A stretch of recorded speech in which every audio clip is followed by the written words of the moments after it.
Assalamualaikum warahmatullahi wabarakatuh.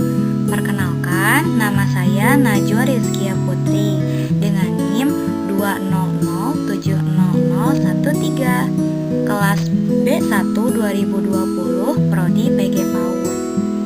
Di sini saya akan memaparkan kasus diskriminasi guru terhadap siswa dan lembaga-lembaga perlindungan hak anak, yang mana merupakan tugas mata kuliah perlindungan dan perkembangan hak anak, dengan dosen pengampu Ibu Chandra Asri Windarsi, SHMPD. Materi yang akan saya bahas di sini yaitu lembaga-lembaga perlindungan anak dengan permasalahan yang berjudul diskriminasi guru terhadap siswa.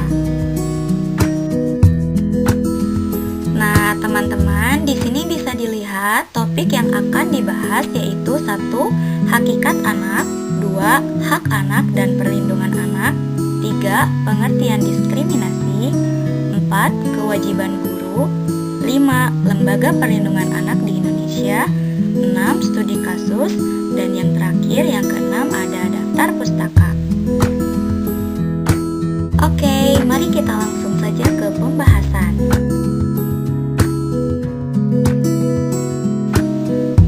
Topik pertama yang akan dibahas yaitu tentang hakikat anak. Di sini ada definisi anak. Secara umum, dikatakan anak adalah seorang yang dilahirkan dari perkawinan antara seorang perempuan dengan seorang laki-laki, atau seseorang yang dilahirkan oleh wanita meskipun tidak pernah melakukan pernikahan tetap dikatakan anak. Nah, lalu hakikat anak dalam Islam. Anak merupakan makhluk yang dhaif dan mulia, yang keberadaannya adalah kewenangan dari kehendak Allah Subhanahu wa Ta'ala dengan melalui proses penciptaan. Dalam pengertian Islam, anak adalah titipan Allah Subhanahu wa Ta'ala kepada kedua orang tua, masyarakat bangsa, dan negara, yang kelak akan memakmurkan dunia sebagai rahmatan lil alamin dan sebagai pewaris ajaran Islam. Pengertian ini mengandung arti bahwa setiap anak yang dilahirkan harus diakui, diyakini, dan diamankan sebagai implementasi amalan yang diterima oleh akan dari orang tua, masyarakat, bangsa, dan negara. Topik yang kedua yaitu tentang hak anak dan perlindungan anak. Di sini pengertian hak anak menurut UNCRC atau United Nations Convention on the Rights of the Child. Hak anak adalah hak minimum dan kebebasan yang harus diberikan kepada semua orang di bawah usia 18 tahun, tanpa memandang ras, warna kulit, jenis kelamin, bahasa, agama, pendapat, asal, kekayaan, status kelahiran, atau kemampuan, dan karena itu berlaku untuk semua orang dimanapun.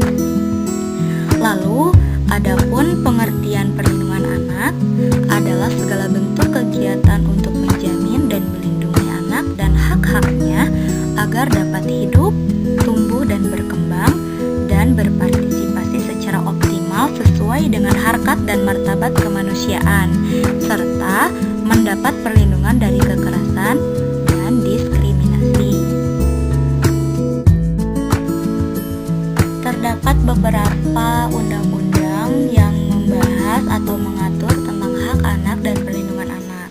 Nah, ada pasal 1 ayat 1 Undang-Undang Nomor 23 Tahun 2002 tentang perlindungan anak berisi ketentuan bahwa anak adalah seseorang yang belum berusia 18 tahun, termasuk anak yang masih dalam kandungan.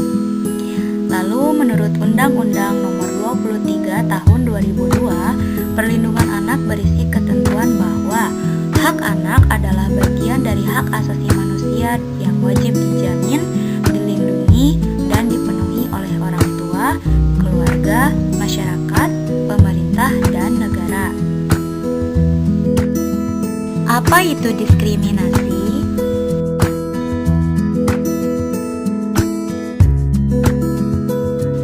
Beberapa pengertian diskriminasi ada menurut KBBI, Kemdikbud, menurut ahli, dan menurut undang-undang. Nah, menurut KBBI,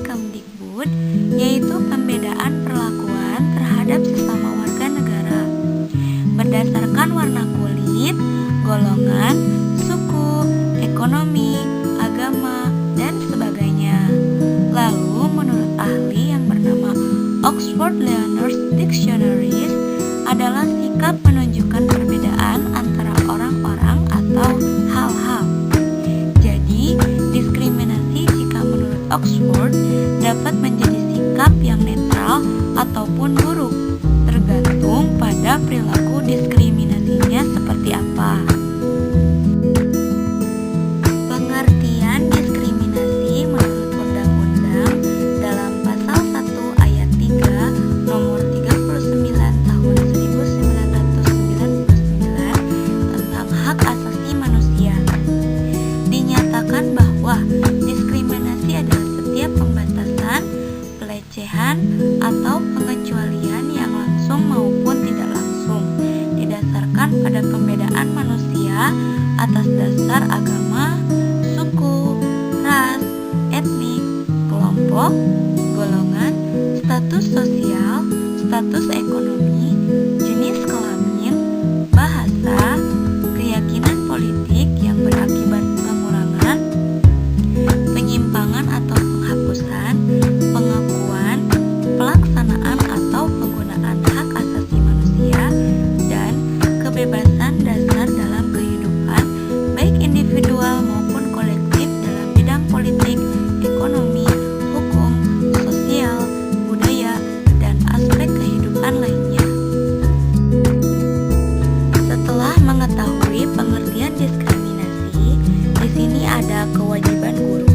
Nah, kewajiban guru dalam Undang-Undang Nomor 14 Tahun 2005 tentang guru dan dosen. Pada pasal 20 dijabarkan tentang kewajiban guru, yaitu 1. Merencanakan dan melaksanakan proses pembelajaran yang bermutu, serta mengevaluasi dan memberi hasil berupa nilai dalam pembelajaran. 2. Mengembangkan dan meningkatkan kualifikasi akademik dan kompetensi secara berkelanjutan sejalan dengan perkembangan ilmu pengetahuan, teknologi, dan seni. 3. Bertindak objektif dan tidak diskriminatif terhadap jenis kelamin, agama, suku, ras, dan kondisi fisik tertentu atau latar belakang keluarga, serta status sosial ekonomi peserta didik dalam pembelajaran. 4. Menjunjung tinggi peraturan perundang-undangan, hukum dan kode etik guru, serta nilai-nilai agama dan etika. 5. Memelihara dan memupuk persatuan dan kesatuan bangsa.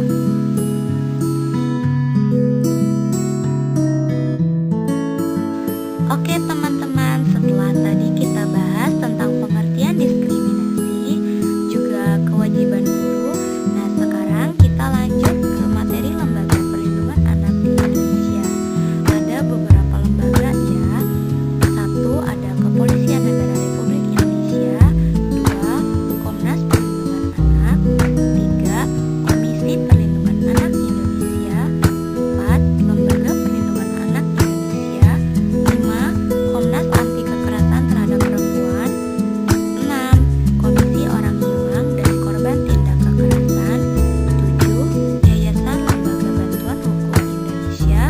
Dan yang terakhir ada ke-8 Lembaga Bantuan Hukum. Nah, ini semua yang akan saya paparkan sekilas pada slide selanjutnya.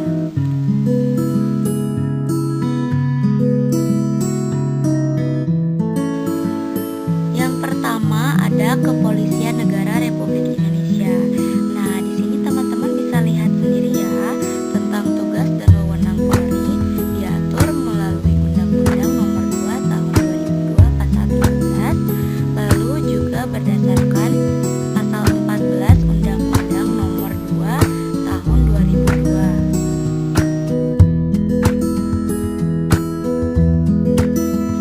Lalu lembaga yang kedua ada Komnas Perlindungan Anak. Komisi Perlindungan Anak Indonesia atau disingkat KPAI adalah lembaga yang bersifat independen yang dibentuk dengan tujuan untuk meningkatkan efektivitas penyelenggaraan perlindungan anak. KPAI dibentuk berdasarkan Undang-Undang Nomor 23 Tahun 2002 tentang perlindungan anak sebagaimana telah diubah dengan Undang-Undang Nomor 35 Tahun 2014. Nah, KPAI ini dalam menjalankan tugasnya langsung bertanggung jawab kepada Presiden. Lalu di sini juga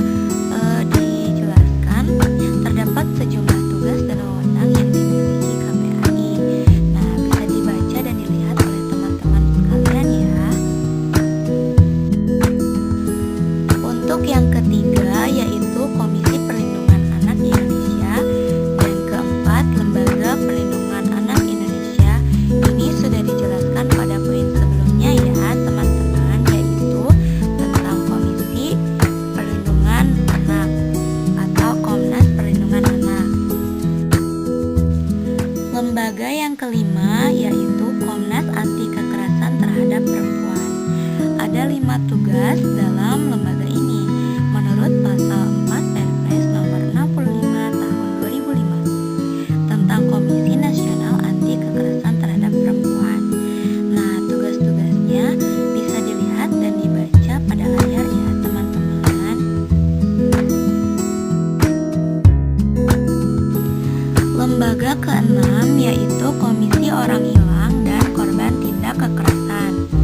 Komisi untuk Orang Hilang dan Korban Tindak Kekerasan atau disingkat dengan Kontra-S berfungsi sebagai sebuah komisi yang bekerja memantau persoalan hak asasi manusia.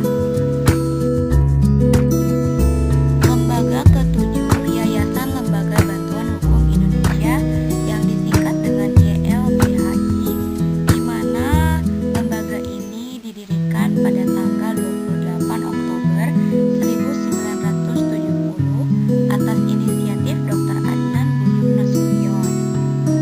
Nah, YLBHI ini didirikan dengan tujuan untuk mendukung kinerja LBH. LBH itu lembaga bantuan hukum yang mana tersebar di 17 provinsi. Nah, peran YLBHI LBH menjadi salah satu aktor kunci dalam menentang dan menumbangkan rezim otorianisme Orde Baru. Selain itu, YLBHI LBH menjadi simbol dan lokomotif bagi gerakan pro-demokrasi di Indonesia. Terakhir adalah Lembaga Bantuan Hukum yang disingkat LBH berdasarkan Undang-Undang 16 tahun 2011. LBH adalah salah satu pemberi bantuan hukum. Nah, pasal 1 angka 3 Undang-Undang 16 tahun 2011 mendefinisikan pemberi bantuan hukum adalah lembaga bantuan hukum atau organisasi kemasyarakatan yang memberi layanan bantuan hukum. Sementara itu, bantuan hukum adalah jasa hukum yang diberikan oleh pemberi bantuan hukum secara cuma-cuma kepada penerima bantuan hukum.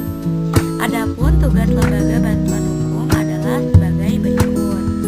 1. Menjamin dan memenuhi hak bagi penerima bantuan hukum untuk mendapatkan akses keadilan. 2. Mewujudkan hak konstitusional segala warga negara sesuai dengan prinsip persamaan kedudukan di dalam hukum. 3. Menjamin kepastian penyelenggaraan bantuan hukum dilaksanakan secara merata di seluruh wilayah Indonesia.